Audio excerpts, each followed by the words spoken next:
नमस्कार, बहुत स्वागत है आपका न्यूज 18 मध्य प्रदेश छत्तीसगढ़ में और आप देख रहे हैं खबर असरदार। नमस्कार, खबर असरदार में बहुत स्वागत है आपका। सबसे पहले बुलेटिन में आपको बता दें, एलपीजी किल्लत की अफवाह के बीच भारत के लिए बेहद अच्छी खबर सामने आई है। स्ट्रेट ऑफ हॉर्मुज पार करके भारत का एलपीजी कैरियर शिवालिक गुजरात के मुंद्रा एयरपोर्ट पर आ चुका है। इसके बाद कल एक और एलपीजी से लोड जहाज नंदा देवी भारत आने वाला है। उधर यूएई से कच्चा तेल लेकर आ रहा भारतीय टैंकर जगलाडकी भी युद्ध जैसे हालात वाले इलाके से सुरक्षित निकल गया है और अब भारत के बंदरगाह की ओर बढ़ रहा है।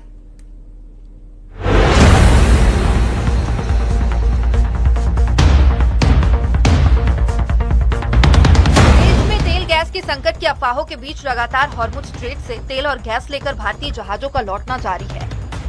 पहले मुंबई एयरपोर्ट पर तेल के टैंकर आए और अब गुजरात के कच्छ में मुंद्रा पोर्ट पर शिवालिक जहाज करीब 44,000 मीट्रिक टन एलपीजी लेकर पहुंच गया है।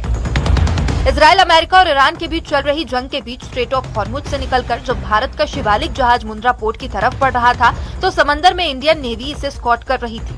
स्ट्रेट ऑफ हॉर्मुज से सुरक्षित निकला एलपीजी वाहक जहाज शिवालिक शाम करीब 5 बजे मुंद्रा पोर्ट पहुंचा। आज शिवालिक जहाज मुंद्रा एयरपोर्ट पर आया है। कल नंदा देवी जहाज कांडला पोर्ट पहुंचेगा। इन दोनों जहाजों में कुल मिलाकर 92,700 मीट्रिक टन एलपीजी है, जो देश में एलपीजी की आपूर्ति में काफी मददगार साबित होगा। उधर यूएई से कच्चा तेल लेकर आ रहा भारतीय टैंकर जगलाडकी युद्ध जैसे हालात वाले इलाके से सुरक्षित निकल गया है और अब भारत के बंदरगाह की ओर बढ़ रहा है। जहाज में करीब 80,800 टन क्रूड ऑयल है। सभी क्रू मेंबर सुरक्षित हैं और जहाज की यात्रा पर लगातार नजर रखी जा रही है।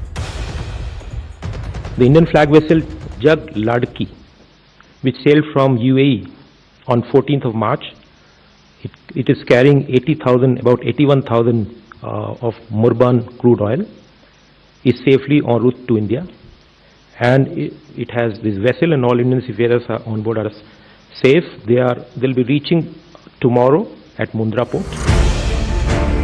पश्चिम एशिया में जारी संघर्ष के कारण अब भी कई जहाज समुद्र में फंसे हैं। सरकार के मुताबिक भारतीय झंडे वाले 22 जहाज अभी भी हॉर्मुज स्ट्रेट के पश्चिमी हिस्से में मौजूद हैं। इन जहाजों पर सैकड़ों भारतीय नाविक काम कर रहे हैं। सरकार इन जहाजों की सुरक्षा को लेकर लगातार कोशिश में जुटी हुई है और इसके लिए भारत और ईरान के अधिकारियों के बीच हाई लेवल बातचीत भी हुई ताकि इन जहाजों को सुरक्षित रास्ता मिल सके। 22 vessels, as was reported on Saturday also.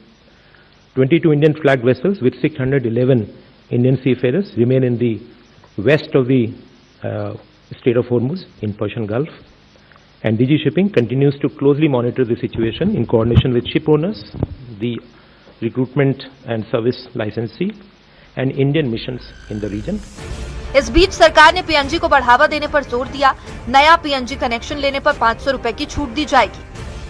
अगर 31 मार्च से पहले कनेक्शन लेता है और गैस लेना शुरू करता है तो उसको 500 रुपए का फ्री गैस देने की उन्होंने बात की है। इसी तरह महानगर गैस ने भी कुछ इंसेंटिव्स दिए हैं और सिक्योरिटी डिपॉजिट को भी वेव ऑफ करने का बात कहा है। मिडिल ईस्ट में युद्ध के चलते हालात कठिन हैं, जिसकी वजह से सप्लाई चेन पर असर जरूर पड़ रहा है, लेकिन पेट्रोलियम मंत्रालय ने एक बार फिर साफ किया है कि देश में तेल और गैस की न कोई किल्लत है और न ही कोई संकट है। Bureau report, news 18। अब बात राज्यसभा चुनाव की, जिसमें बिहार से लेकर उड़ीसा तक विपक्षी खेमे को बड़ा झटका लगा है। बिहार में एक भी क्रॉस वोटिंग तो नहीं हुई, लेकिन आरजेडी और कांग्रेस के 4 विधायकों के वोट न डालने की वजह से महागठबंधन पर एनडीए भारी पड़ गया और एनडीए के 5 उम्मीदवार जीत गए। उधर ओडिशा में राज्यसभा चुनाव में जमकर क्रॉस वोटिंग हुई और इसका फायदा बीजेपी समर्थित निर्दलीय उम्मीदवार को मिला है।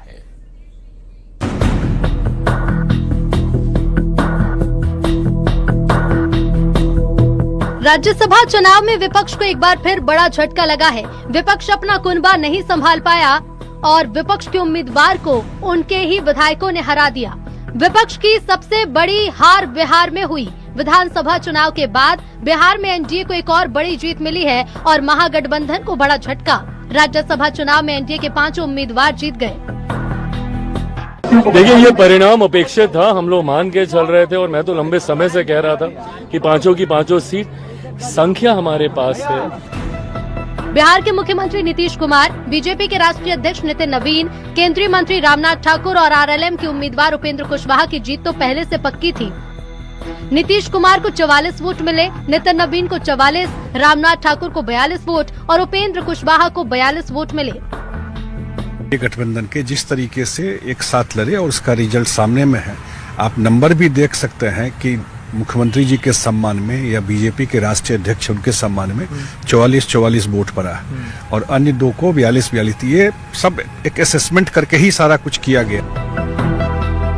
असली लड़ाई 5वीं सीट पर बीजेपी के शिवेश राम और आरजेडी के अमरेंद्र धारी सिंह के बीच देखने को मिली। कांग्रेस के 3 और आरजेडी के एक विधायक ने वोटिंग नहीं की, जिसकी वजह से दोनों में से किसी उम्मीदवार को पहली वरीयता के 41 वोट नहीं मिल पाया। आखिरकार दूसरी वरीयता के वोटों की गिनती हुई और एनडीए के उम्मीदवार शिवेश राम ने दूसरी वरीयता के वोटों की गिनती में महागठबंधन के अमरेंद्र धारी सिंह को हरा दिया।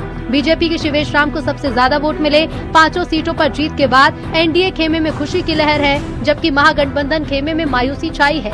आरजेडी और कांग्रेस के नेता सत्ता पक्ष पर हॉर्स ट्रेडिंग का आरोप लगा रहे हैं। करना तय था, ये तो हारने के लिए ही लेके आए थे उनको, एडी सिंह जी को यहाँ चुनाव लड़ाने। पूरा तंत्र मंत्र साजिश करके, सत्ता का दुरुपयोग करा करके, अधिकारियों को लगा करके, किसी को डरा करके, किसी को खरीद करके, जो राजनीति की परंपरा जो भाजपा ने शुरू की है, इसका अंत जरूर होगा। बिहार में राज्यसभा चुनाव के दौरान एक भी क्रॉस वोटिंग नहीं हुई, लेकिन आरजेडी और कांग्रेस के 4 विधायकों के वोट न डालने की वजह से वोटों के गणित में महागठबंधन पर एनडीए भारी पड़ गया। उधर ओडिशा में राज्यसभा चुनाव में जमकर क्रॉस वोटिंग हुई और इसका फायदा बीजेपी समर्थित निर्दलीय उम्मीदवार को मिला। बीजेडी के 8 और कांग्रेस के 3 विधायकों ने बीजेपी समर्थित निर्दलीय उम्मीदवार के पक्ष में वोटिंग की। राज्यसभा चुनाव में हार से एक बार फिर विपक्ष सवालों के घेरे में है और सवाल ये कि कब तक हार का ये सिलसिला जारी रहेगा। सवाल ये भी कि जब अपना घर नहीं संभल रहा तो बीजेपी जैसे मजबूत संगठन वाली पार्टी से लड़ाई कैसे लड़ेगा विपक्ष। Bureau report, news 18। और 5 राज्यों में विधानसभा चुनाव के ऐलान के बाद चुनाव आयोग का एक्शन शुरू हो चुका है। आचार संहिता लगने के मात्र 24 घंटे के अंदर बंगाल में 5 बड़े तबादले हो चुके हैं, जिसमें मुख्य सचिव, गृह सचिव और डीजीपी जैसे बड़े बड़े नाम शामिल है। और ममता बनर्जी इन तबादलों पर बेहद गुस्से में है। संसद तक हंगामे की गूंज सुनाई दी है। चुनाव आयोग पर बीजेपी के इशारे पर काम करने का आरोप लगाया गया, तो वहीं बीजेपी इसे चुनाव से पहले हार के डर की बौखलाहट बता रही है। रिपोर्ट देखिए।